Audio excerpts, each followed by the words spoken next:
বাড়িঘর ভেঙে গুঁড়িয়ে দিয়ে মহিলাদের বেধড়ক মারধর করেছেন খোদ এলাকার কাউন্সিলর। দাদাগিরির জেরে আতঙ্কে এলাকাবাসী। সেই অভিযোগ তুলে সরব আক্রান্ত মহিলারা। তারা বলছেন যে এলাকার কাউন্সিলরই নাকি লোকজন নিয়ে এসে পাঁচিল ভেঙে দেন, তারপর টিনের তৈরি ঘরও সাঙ্গপাঙ্গদের নিয়ে এসে ভেঙে দিয়েছেন। তারপরেই নাকি আবার 2 লক্ষ টাকা দাবিও করেছেন। কত বড় আস্পর্ধা একবার ভাবুন তো। জনপ্রতিনিধি হয়ে কাউন্সিলরের দাদাগিরিটা একবার ভাবুন। বাধা দিতে গেলে নাকি মহিলাদের মারধর পর্যন্ত করা হয়েছে। তবে সমস্ত অভিযোগ অস্বীকার করেছেন সেই কাউন্সিলর। উত্তর 24 পরগনার বনগাঁর পুরসভার এক নির্দল কাউন্সিলর চিরঞ্জিত বিশ্বাস। তার বিরুদ্ধে এক মহিলাকে মারধর ও তার নির্মীয়মান বাড়ি ভাঙচুর করে গুঁড়িয়ে দেওয়ার অভিযোগ উঠল। মঙ্গলবার ঘটনাটি ঘটেছে বনগাঁ পুরসভার 18 নম্বর ওয়ার্ডে। শিপ্রা সর্দার নামে ওই মহিলা বিকেলেই বনগাঁ থানার কাউন্সিলর সহ 4 জনের বিরুদ্ধে বাড়ি ভাঙচুরের অভিযোগ করেছেন। পুলিশ ঘটনার তদন্তও শুরু করেছে। পুলিশ জানিয়েছে যে শিপ্রা সর্দারের বাড়ি সুভাষপল্লী এলাকায়। বনগাঁ শহরের পূর্বপাড়া হাজারি লাল স্কুলের কাছে তার জমি রয়েছে। শিপ্রা দেবী জানাচ্ছেন যে আমাদের নিজেদের জমিতে পাঁচিল দেওয়া ছিল। আগেও কাউন্সিলর চিরঞ্জিত বিশ্বাস লোকজন নিয়ে এসে পাঁচিল ভেঙে দিয়েছিল। এদিন সকালে আমরা টিনের ঘর তৈরি করেছিলাম। তিনি সাঙ্গপাঙ্গদের নিয়ে এসে সেই ঘর ভেঙে দিয়েছেন। আমি ও মা বাধা দিতে গেলে আমাদের মারধর করা হয়। কাউন্সিলর আমাদের কাছে 2 লক্ষ টাকা দাবিও করেছিলেন। স্বামী সন্তান নিয়ে তারা আতঙ্কে দিন কাটাচ্ছেন বলে জানিয়েছেন। কি বলছেন অভিযোগকারী শিপ্রা সর্দার বিশ্বাস, শুনুন।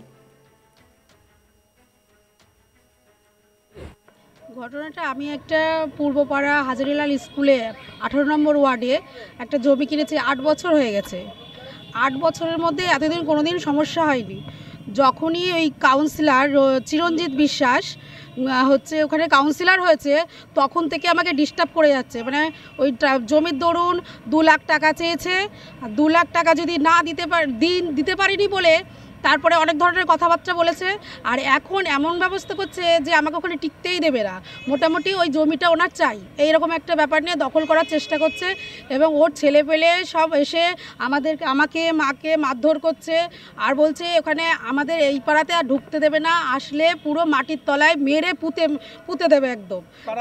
এটা হচ্ছে চিরঞ্জিত বলছে, চিরঞ্জিতের ছেলে পেলে বলছে, এরাই বলছে। চিরঞ্জিত বিশ্বাস হচ্ছে 18 নম্বর ওয়ার্ডের কাউন্সিলর। প্রচণ্ড টর্চারিং করছে। আমরা খুব ভয়ের মধ্যে আছি। আমার 2টো বাচ্চা ছোট ছোট, সকাল থেকে খাইনি, আমি দৌড়াদৌড়ি করে বেড়াচ্ছি। আপনারা একটু কিছু করুন প্লিজ। আর আমি এখানে এসে আগে 2বার 3বার এমন হয়েছে, থানার পুলিশ গিয়ে ঠিকঠাক করেছে, কিন্তু উনি কিছুতেই ভয় পাচ্ছে না, কোনো কিছুতেই ভয় পায় না একদম। বলছে ওনার কারা নাকি লোকজন আছে। আর বলছে আমার বাহু বলে, আমার গায়ের জোরে আমি এসব ভাঙছি, আমার গায়ের জোরে। এবার আমরা এবং আমার সঙ্গে যে ধরনের ব্যবহার হচ্ছে, আমার তো বাড়িতে হাজব্যান্ড থাকে না, সেহেতু আমার বাচ্চা দুটো, আমি তো জানি মনে হয় মার্ডারই হয়ে যাব, আমি পুরোপুরি মেরেই দেবে ওরা আমাকে। হ্যাঁ, এইভাবে আগেও করেছে, আগে 1বার করে 3বার করেছে, আগে এইটা 4বার হচ্ছে। এটা আমি আগে কেস করেছি, তা সেই সবও আমার কাছে রেকর্ড সবই আছে। বাড়ি ভেঙে দিয়েছে, ভেঙে দিয়ে সমস্ত জিনিস নিয়ে চলে গেছে।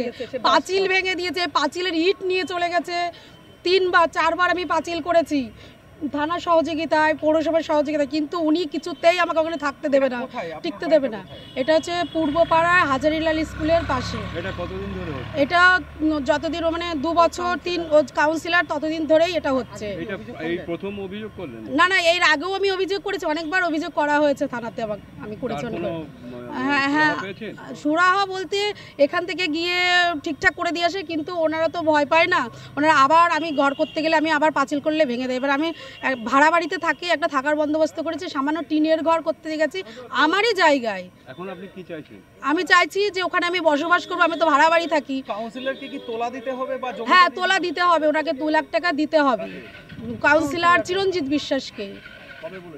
এটা অনেকদিন আগে বলেছে, তারপর থেকে এরকম টর্চারিং করছে। আমি দিতে পারিনি বলে এই টর্চারিংটা করছে। আজকে আমাদের সব ঘর ভেঙে দিয়েছে, সব কিছু নিয়ে চলে গেছে এবং মারধর করেছে আমাদেরকে, আমাদের নিজেদের জায়গা। চিরঞ্জিত বিশ্বাস, সন্তু, বাপ্পা, রাজদীপ, আরো আমি নাম বলছি, রাজদীপ, হ্যাঁ হ্যাঁ, একটা কুপ্রস্তাবও দিয়েছিল, সাথে আমি রাজি হইনি। তারপরেই ওর এই ধরনের, ও এমনিতেও ভীষণ বাজে ছেলে। সেটাও 2 বছর আগেই, টাকা দিতে পারিনি তারপরেই। হ্যাঁ, আজকে আমি অভিযোগ আগেও করেছি, আজকেও করছি, আগে দুটো আছে, আমি পৌরসভাতেও অভিযোগ করেছি। তবে এই অভিযোগ অস্বীকার করেছেন বনগাঁ পুরসভার নির্দল কাউন্সিলর চিরঞ্জিত বিশ্বাস। তিনি বলছেন যে জায়গায় মহিলার ঘর ছিল সেটা তার নিজের জায়গা নয়, সেই জায়গায় এলাকার ছেলেমেয়েরা খেলাধুলা করে। তার পাশেই ওই মহিলার জমি রয়েছে, ওই মহিলা এই জমি দখল করার চেষ্টা করেছিল। এলাকার মহিলারা গিয়ে ঘর তৈরির কাছে বাধা দিয়েছে। আমি ঘটনাস্থলে উপস্থিত ছিলাম না, কি বলছেন তিনি শোনাবো।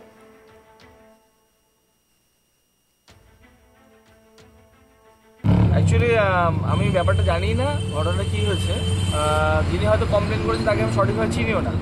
আমার বিরুদ্ধে যারা কমপ্লেন করেছে, আমি শুনেছি আজিলাল স্কুলের পেছনে একটা প্লট কেউ একজন কিনেছেন। আর ওয়ার্ডে যারা ওখানে তো মানে বাচ্চা ছেলেরা ওখানে খেলাধুলা করে, ওখানকার যারা গার্জেন আছে তারাই আমাকে এসে হয়তো জানিয়েছিল যে দাদা ওখানে একটা কনস্ট্রাকশন, ইলিগাল কনস্ট্রাকশন খাস জমির উপরে। কারণ যিনি কনস্ট্রাকশনটা করছেন তার নিজস্ব 3 কাঠা জমি আছে। তিনি সেই জমিটা ছেড়ে দিয়ে ওই খাস জায়গা যেখানে বাচ্চারা খেলা করতো ওখানে একটা অবৈধ একটা কনস্ট্রাকশন করছিলেন। মহিলারাই, আমাদের ওয়ার্ডের মহিলারাই সেটা প্রতিহত করেছে। প্রতিহত করে আমাকে জানিয়েছে তারা এই জায়গাটাকে আবার পুনর্দখল করেছে। যে জায়গাটা ওই অসাধু মহিলা যে আমার বিরুদ্ধে কমপ্লেন করে, আমি চিনি না, সত্যি বলছি, এই ধরনের কথা বলেছে, আমার সত্যি খারাপ লাগছে। তা আমাদের ওয়ার্ডের মহিলারাই প্রতিহত করেছে এই জায়গাটা। এর বিষয়ে আমি কিছু জানি না, ওদের মাধ্যমে আমি জানতে পেরেছি। বিজেপির অভিযোগ, চিরঞ্জিত নির্দল থেকে ভোটে দাঁড়ালেও তিনি তৃণমূল সমর্থিত কাউন্সিলর। তৃণমূলের বড় নেতাদের মদতেই এইসব করছেন তিনি। চিরঞ্জিত আসলে তৃণমূলের গুন্ডা মাস্তান। বিজেপি নেতা দেবদাস মণ্ডল কি বলছেন শোনাবো। তৃণমূলের ওই কাউন্সিলরের কাজই হয়। আজকে মেয়েকে মেরেছে, মেয়ের মাকে মেরেছে, তার কারণ তাদের বাড়ি করতে দেবে না, 2 লক্ষ টাকা দিতে হবে। 2 লক্ষ টাকা দেবে। ওই এলাকায়, ওই 18 নম্বর ওয়ার্ডে যেই বাড়ি করুক, যেই দোকান করুক, ওই চিরঞ্জিত গুন্ডা মস্তান তৃণমূলের, তাকে টাকা না দিয়ে কেউ কিছু করতে পারবে না। ইভেন আপনারা শুনলে অবাক হয়ে যাবেন, আপনারা খবর নিন, বিয়ে বাড়ির যদি বড় প্যান্ডেল কেউ কারোর উঠানে করে তাও ওকে টাকা দেওয়া লাগবে। শুধু টাকা দেওয়া নয়, নেমন্তন্নও করা লাগবে। মাথার উপরে কার হাত? তৃণমূলের জেলা সভাপতির হাত মাথার উপরে। ওকে তৃণমূল কাউন্সিলর 100% তৃণমূলের কাউন্সিলর, দাঁড়িয়েছিল নির্দলে কিন্তু কাউন্সিলর তৃণমূলের। আর মাথায় হাত কার? তৃণমূলের যিনি এই জেলার সভাপতি, তিনার হাত মাথার উপরে। গুন্ডামি করবে, এটা স্বাভাবিক ব্যাপার। 70 সে নেবে, 30 এ নেবে, এই তো রেশিও। আপনাদেরকে অভিযোগকারীর অভিযোগ আরো একবার শোনাবো। ঘটনাটা, আমি একটা পূর্বপাড়া হাজারিলাল স্কুলে 18 নম্বর ওয়ার্ডে একটা জমি কিনেছি, 8 বছর হয়ে গেছে। 8 বছরের মধ্যে সাবস্ক্রাইব করুন চ্যানেলকে।